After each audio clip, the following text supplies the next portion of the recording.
చెప్పండి చెప్పండి. మాకు వ్యక్తిగత కారణాల వలన రాజీనామా చేశాను, దయచేసి ఆమోదించమని.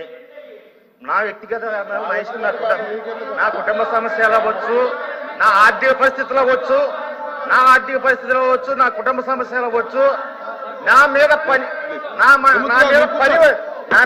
అనవసరం అధ్యక్ష, మీకు అనవసరం. నా వ్యక్తిగత అభ్యంతరం అంటే నా కుటుంబ సమస్యలు కావచ్చు, లేకపోతే నేను పని చేయలేక నాకు మానసికమైన ఒత్తిడి కావచ్చు, దాని మూలంగా నేను రాజీనామా ఆమోదిస్తున్నాను అని తమరు మంచి మనసుతో మీరు చెప్తారని నేను వేడుకుంటున్నాను. ప్లీజ్ ప్లీజ్ కూర్చోండి, పరిశీలిస్తాను. కూర్చోండి కూర్చోండి. అదే కదా,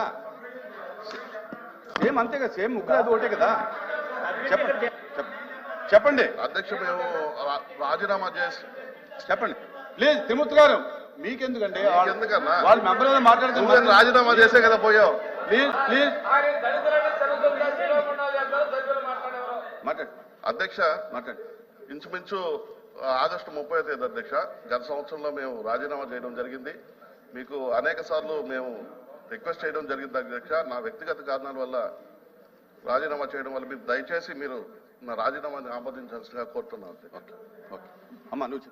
అధ్యక్ష, ఆగస్టు 30వ తారీఖుని వ్యక్తిగత కారణాల వల్ల మీకు రెసిగ్నేషన్ లెటర్ ఇవ్వడం జరిగింది. దయచేసి దాన్ని పరిశీలించి తొందరగా మా రాజీనామాని యాక్సెప్ట్ చేస్తారని కోరుతున్నాను అధ్యక్ష. Okay okay please. లీగల్ కానీ అలా చేయడం వాళ్ళకి ఇష్టం లేదు కాబట్టి మీడియా ద్వారా మీ ద్వారా ప్రజలకు ఈ మెసేజ్లు కమ్యూనికేట్ చేస్తాం. Sir, JDU and TDP are key alliance partner of NDA. So what's your say that is there been any just ముఖ్యమంత్రి గారు పదే పదే ఒక విషయం చెప్తున్నారు, జగన్ మళ్ళీ రాడనేటువంటి నమ్మకం లేదు కాబట్టి, ఎందుకంటే 40% ఓట్ షేర్ ఉంది కాబట్టి ఆ భయంతోనే పెట్టుబడి పెట్టేవాళ్ళు ఎవరు ముందుకు రావట్లేదు అని చెప్పి కూడా పదే పదే ముఖ్యమంత్రి గారు చెప్తున్నారు. తెలుగుదేశం పార్టీ రాదని చెప్పి ప్రతి ఒక్కరు అంటున్నాడు స్వామి. ఒకసారి పోయి చూసుకోమని చెప్పి ఆయన పరిస్థితి ఏందో ఒకసారి. తెలుగుదేశం పార్టీ డిపాజిట్లు రావు నెక్స్ట్ ఎలక్షన్లో. ఆయన పరిస్థితి, ఆయన పాలన ఇలా ఉంది. నేను చెప్పిన దానిలో ఏది అవాస్తవాలు కాదు. సూపర్ 6కి వస్తా అందా, కనీసం నీ ఇంట్లో అన్నా కనీసం నీ ఒక్కరికన్నా ఇస్తున్నాడా? సూపర్ 6లు లేవు, సూపర్ 7లు లేవు, చేసేదంతా అబద్ధాలు, చేసేదంతా మోసాలు ఉన్నప్పుడు ఎవడైనా ఎందుకు తెస్తాడు స్వామి ఓటు? నిన్న మీరు జగన్ 2.0 చూడబోతున్నాను అంటే 2.0 ఎలా ఉంది? 2.0 అయినా కానీ ఒకటి గుర్తుపెట్టుకోవాల్సింది, ఏదైనా కానీ పాలనలో విశ్వసనీయత ఉండాలి. ఒక మాట చెప్తే ఒక రాజకీయ నాయకుడు అది చేస్తాడు అన్న నమ్మకం ఉండాలి. That is called governance, that is called విలువలు, విశ్వసనీయత. ఈ రెండు ఉన్నప్పుడు పాలన అనేది ఆటోమేటిక్లీ బాగా ఉంటుంది. ఎస్, లాస్ట్ టైం నిన్న నా ప్రెఫరెన్స్లో I was mentioning more about కార్యకర్తలకు సంబంధించిన విషయం. ఎందుకంటే లాస్ట్ టైం మనం అధికారంలోకి వచ్చిన వెంటనే జూన్లో అధికారంలోకి వచ్చాం, మార్చ్లోనే కోవిడ్ వచ్చేసింది. సో ఆ తర్వాత 2.5 సంవత్సరము తీవ్ర రాష్ట్రంలో అసలు ఫోకస్ మొత్తము కోవిడ్ మేనేజ్మెంటు, రాష్ట్రానికి సంబంధించిన వనరులు మేనేజ్మెంటు, ప్రజల సంక్షేమము, సేఫ్టీ, వీటి గురించే టైం కేటాయింపులు చేయాల్సి వచ్చింది. సో ఈ నేపథ్యంలో కార్యకర్తలకు ఒక నాయకుడిగా, ఒక పార్టీ నాయకుడిగా, ఒక లీడర్గా, కార్యకర్తలకు ఒక తండ్రిగా చేయగలిగింది బహుశా నా దృష్టిలో నేను తక్కువ చేసినానని నాకు అనిపించింది. ఎందుకు అనిపించింది అని అంటే, ఈరోజు వైఎస్ఆర్సీపీ కార్యకర్తలు ఈరోజు పడతా ఉన్న బాధలు చూసి, ఈరోజు చంద్రబాబు నాయుడు అనే వ్యక్తి వాళ్ళకు పెడతా ఉన్న కష్టాలను చూసి, నిజంగా వాళ్ళను చేస్తూ ఉన్న హెరాస్మెంట్ని చూసి, సో ఇవన్నీ చూసినాక వాళ్ళకు మంచి చేయాలి. వాళ్ళ మీద ఎవరైతే సులుం ప్రదర్శించినారో వాళ్ళందరికీ బుద్ధి రావాలి. పోలీస్ డ్రెస్ ఉంది కదా అని చెప్పి నీ ఇష్టం వచ్చినట్టుగా నిన్ను ఇల్లీగల్గా అరెస్ట్ చేయకూడదు. There's got to be some account of responsibility. అలాంటి వాళ్ళతో, ఆ అన్యాయం చేసిన వ్యక్తితో, అన్యాయం చేయబడిన వీళ్లకు సెల్యూట్ కొట్టించి క్షమాపణ చెప్పిస్తాం. ఒకవేళ అలా చేయకపోతే చట్టం ముందు నిలబెట్టించే కార్యక్రమం చేస్తాం. ఇలా ప్రతి ఒక్కరికి కూడా గవర్నమెంట్ అంటే మీకు తోడుగా ఉంటుంది అన్న నమ్మకం కలిగించే విధంగా ప్రతి అడుగు వేస్తాం. వైఎస్ఆర్సిపి 2 పాలన కార్యకర్తలకు భరోసాగా ఉంటుందని మాత్రం ఖచ్చితంగా చెప్తాం. Sir, you've talked about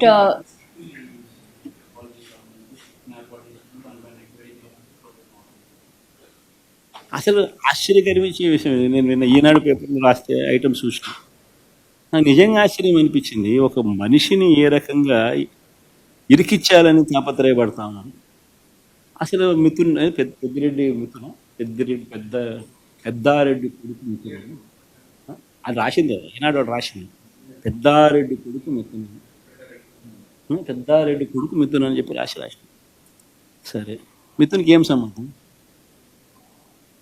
ఆయన పార్లమెంట్ లోక్సభ ఫ్లోర్ లీడర్. వాళ్ళ నాయనది ఏ పోర్ట్ఫోలియో? వాళ్ళ నాయనది ఏ పోర్ట్ఫోలియో? మన ఆయనకి ఇక్కడికి ఏం సంబంధం? ఇష్టం వచ్చినట్టుగా ఇరికేయడం. ఆడేడో ఇంకోడో కసిరెడ్డి రాజా ఎవరో పేరు చెప్పు. ఆయన రాసి ఎవడైనా ఆయనకు ఏం సంబంధం? మద్యానికి ఏం సంబంధం? అంటే ఎవడో ఒకరిని ఆశీస్ ఉండదు, పట్టుకోవడం రావడం, ఆశీస్ ఇరికించడం, తీసుకోవడం, పెట్టడం, ఆశీస్ పేరు ఇంకోటి ఎవరితో చెప్పించడం, ఆశీస్ పేరుతో ఇంకొకరు రామచంద్రాడి పేరు, వెంకటరాముడి పేరు, సురేష్ పేరు చెప్పించడం. ఎన్ని కేసుల్లో నిలబడతాయి ఎన్ని? అసలు ఎవడైనా కానీ డబ్బు ఎందుకు ఇస్తాడు? ఫస్ట్ ఫండమెంటల్ క్వశ్చన్ ఆలోచన చేయాల్సింది. అందరూ ఆలోచన చేయండి. డబ్బు ఎవడైనా ఎందుకు ఇస్తాడు? అయ్యే రేట్లే కదా చంద్రబాబు నాయుడు హయాంలో ఉన్నది. సేమ్ బేసిక్ రేట్లే కదా ఇంకా మన హయాంలో బేసిక్ రేట్లకు సేమ్ పెట్టి ట్యాక్సులు పెంచినాం. బేసిక్ రేట్ అదే కదా చంద్రబాబు నాయుడుకి ఇచ్చినడం వల్ల. ఈనాడు రాస్తాడా చంద్రబాబు నాయుడు తీసుకున్నాడని? మరి చంద్రబాబు నాయుడుకి ఇచ్చినప్పుడు ఇంకోరికి ఎందుకు ఇస్తారు? ఇంకా మన హయాంలో వాల్యూమ్స్ తగ్గినాయి, రేట్లు షాక్ కొట్టే విధంగా ట్యాక్సులు పెంచినాయి.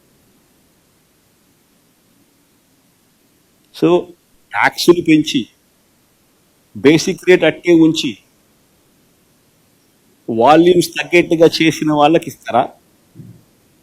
అది చంద్రబాబు నాయుడు గారి హయాం మాదిరిగా వాల్యూమ్స్ పెంచినోనికి,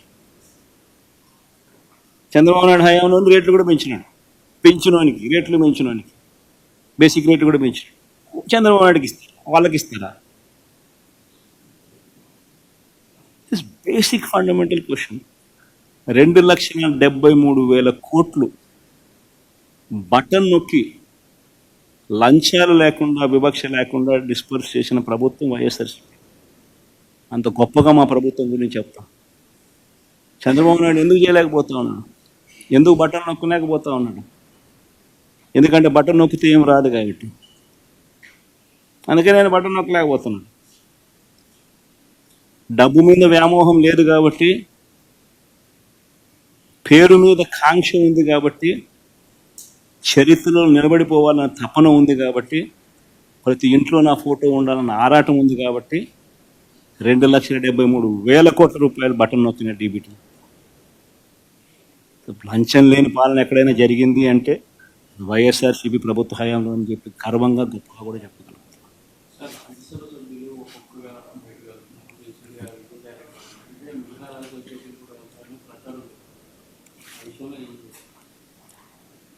బేసిక్లీ ఒకటి గుర్తుపెట్టుకోవాలి,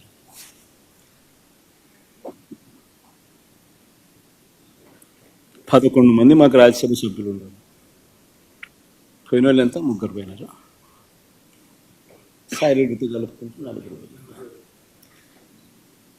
బేసిక్లీ పోయే ప్రతి ఒక్కరికి కూడా నేను ఒకటే మాటే చెప్తా, రాజకీయాలలో ఉన్నప్పుడు క్యారెక్టర్ ఉన్నాను, క్రెడిబిలిటీ అనే పదానికి అర్థం తీసుకున్నాను. రాజకీయాలలో ఉన్నప్పుడు కాలర్ ఎగరేసుకుని చెప్పాలి, ఫలానోడు మా నాయకుడు అని. అది ముఖ్యమంత్రి అయినా సరే, ఎమ్మెల్యే, ఎంపీ అలాంటి ఆయనైనా సరే, ఎమ్మెల్యే అయినా ఇలాంటి అయినా సరే, ఎవరి గురించి అయినా కానీ ఇట్లా గొప్పగా చెప్తాను. కానీ మనమంతటి మనమే ప్రలోభాలకు లొంగో భయపడో ఏదో కారణం చేత మనమంతటి మనమే మన వ్యక్తిత్వాన్ని, మన క్యారెక్టర్ని, మన క్రెడిబిలిటీని మనం బలంగా పెట్టి మనం కాంప్రమైజ్ అయ్యి అటువైపు మనం పోతే మన గౌరవం ఏంది, మన వాల్యూ ఏంది, మన క్యారెక్టర్ ఏంది, మన క్రెడిబిలిటీ ఏంది? ఇది ప్రతి ఒక్కరూ రాజకీయాల్లో ఉన్నప్పుడు ఆలోచన చేసుకో. ఈ కష్టం అనేది ఎల్లకాలం ఉండదు. డెమోక్రసీ అంటేనే 5 years. మ్యాక్సిమం నీకున్న కష్టకాలం 5 years. 5 years if you can just hold on, then your time will come. One should always have the patience, always have the character and credibility within ourselves to stand up. అది సాయిరెడ్డికైనా అంతే, పోయిన 3 ఎంపీలకైనా అంతే. ఒకవేళ నువ్వు చెప్తా అన్నట్టు ఇంకా ఒకడో అరో ఇంకా పోయే కార్యక్రమం జరిగితే వాళ్ళకైనా ఇంతే. ఒకటి చెప్తా ఉన్నాం, వైఎస్ఆర్సీపీ ఈరోజు ఉంది అని అంటే అది వీళ్ళందరి వల్ల లేదు. వైఎస్ఆర్సీపీ ఈరోజు ఉంది అని అంటే దేవుడి దయ, ప్రజల ఆశీస్సుల వల్ల వైఎస్ఆర్సీపీ ఈరోజు ఉంది. ఒక లీడర్గా మనం ప్రవర్తించే తీరు తలెత్తుకునే విధంగా ఉండేట్టుగా ఎప్పటికీ ఉంటే ప్రజలు ఎప్పుడూ ఆశీర్వదిస్తారు. అసెంబ్లీ సమావేశాలు నేసారు కూడా బహిష్కరిస్తున్నారు. అసెంబ్లీ సమావేశాలు అన్నది మనం బహిష్కరిస్తున్నామనే దానికన్నా you should ask the speaker why is he not responding to the court. స్పీకర్ని అడగాలి. వాళ్ళు హోదా ఇవ్వకపోతే ప్రతిపక్ష హోదా కోర్టు సమన్స్ ఇచ్చింది. కోర్టు స్పీకర్ను రెస్పాండ్ కమ్మని చెప్పింది. ఎందుకు రెస్పాండ్ కాడన్నా? రెస్పాండ్ అయినారు అని అంటే సమాధానం చెప్పాలి కదా. సమాధానం నువ్వు చెప్పాల్సి వస్తుంది, ఇవ్వాల్సి వస్తుంది. కనీసం మీ ఎమ్మెల్యేలు అయినా వెళ్ళి స్పీకర్ ఇదే క్వశ్చన్ అడగచ్చు కదా మీరు. ఒకటి గుర్తుపెట్టుకోవాల్సింది, మనం ప్రతిపక్షంలో ఉన్నాం. మన డ్యూటీ ఏంది? ప్రజలకు మెసేజ్ కమ్యూనికేట్ చేయడం. నీ ద్వారా కమ్యూనికేట్ చేసినా ఈ మాదిరిగా సిన్సియర్గా, ఈ మాదిరిగా ఫ్యాక్ట్స్ అన్నీ చెప్తూ, ఈ మాదిరిగా ప్రజెంటేషన్ చేస్తూ ప్రజలకు సత్యాలు చెప్పడం మోస్ట్ ఇంపార్టెంట్ థింగ్. ఇప్పుడు ఇవన్నీ లైవ్ టెలికాస్ట్ జరుగుతూ ఉన్నాయి. సమాధానం చెప్పండి వాళ్ళను. That is what people want. నువ్వు నేను ఎదురుగా గుద్దుకోవాల్సిన పనులా, కొట్టుకోవాల్సిన పనులా, కుస్తీ పడాల్సిన పనులా, ఎదురుగా ఉండాల్సిన పనులా నేను నీకు చెప్పినా నువ్వు చెప్పు, సమాధానం చెప్పు. వాళ్ళు వీటి మీద మాట్లాడట్లేదు. మీరు ఏవైతే అంటున్నారో అవన్నీ జగన్ గత ప్రభుత్వంలో తప్పులు చేయడం వల్ల ఇప్పుడు అదే చెప్పేది. ఎందుకంటే వాళ్ళు చేయాలని లేదు. చేయాలని లేనప్పుడు కనీసం సిన్సియారిటీ టు అపాలజైజ్ కూడా లేదు. నువ్వు చేయాలని ఫస్ట్ ఇప్పుడు చేయలేని పరిస్థితి అని చెప్పి తెలిసి సాధ్యం కాని హామీలు నువ్వు ఇచ్చావు. సాధ్యం కాదని తెలిసి నువ్వు హామీలు ఇచ్చావు. సో నువ్వు మొట్టమొదటి రోజు నుంచే మోసం చేయడానికి నువ్వు అడుగులు ముందుకేసావు. మోసం అని చెప్పి ఏ రోజు అయితే నువ్వు బయటికి ఫేస్ చేయాల్సి వచ్చినప్పుడు ఆ మోసం చేసినందుకు నేను సారీ అని కూడా నువ్వు చెప్పలేకపోతా ఉన్నావు. ఆ చెప్పి చిత్తశుద్ధి, సిన్సియారిటీ కూడా నీలో లేదు.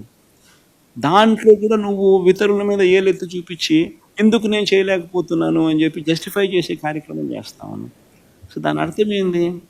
నీకు సోల్ లేదు. You do not have the heart of the soul. What is very important for a politician. రాజకీయ నాయకుడికి మంచి మనసు ఉండాలి. మంచి మనసు ఉంటే ప్రజలు బాగుపడతారు. అసెంబ్లీకి రాకపోతే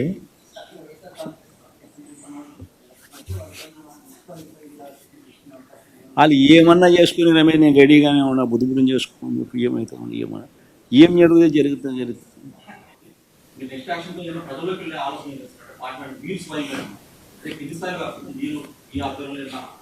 జరుగుతుంది బా. ఇవన్నీ part and parcel of any political journey. ఇవన్నీ జరుగుతాయి. ఇవన్నీ అవతల మనిషి చెప్పేటి అబద్ధాలు, మోసాలు అని చెప్పి ప్రూవ్ అయ్యే కొద్దీ ప్రజలకు తోడుగా ఉండే కార్యక్రమాలు ప్రతిపక్ష పార్టీగా మేము చేస్తూ పోతాం. సో న్యాచురలీ అది టైం గడిచే కొద్దీ ఇటువంటి యాక్టివిటీస్ అంతా ఎక్కువ అవుతాం.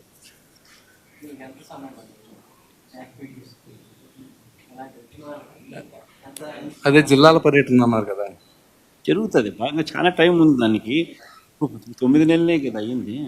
సంక్రాంతి తర్వాత అన్నారు కదా, సంక్రాంతి తర్వాత అని చెప్పారు కదా. జరుగుతుంది కదా సంబంధించి ఆ టైం వచ్చినప్పుడు జరుగుతుంది ఆ టైం వచ్చినప్పుడు జరుగుతుంది.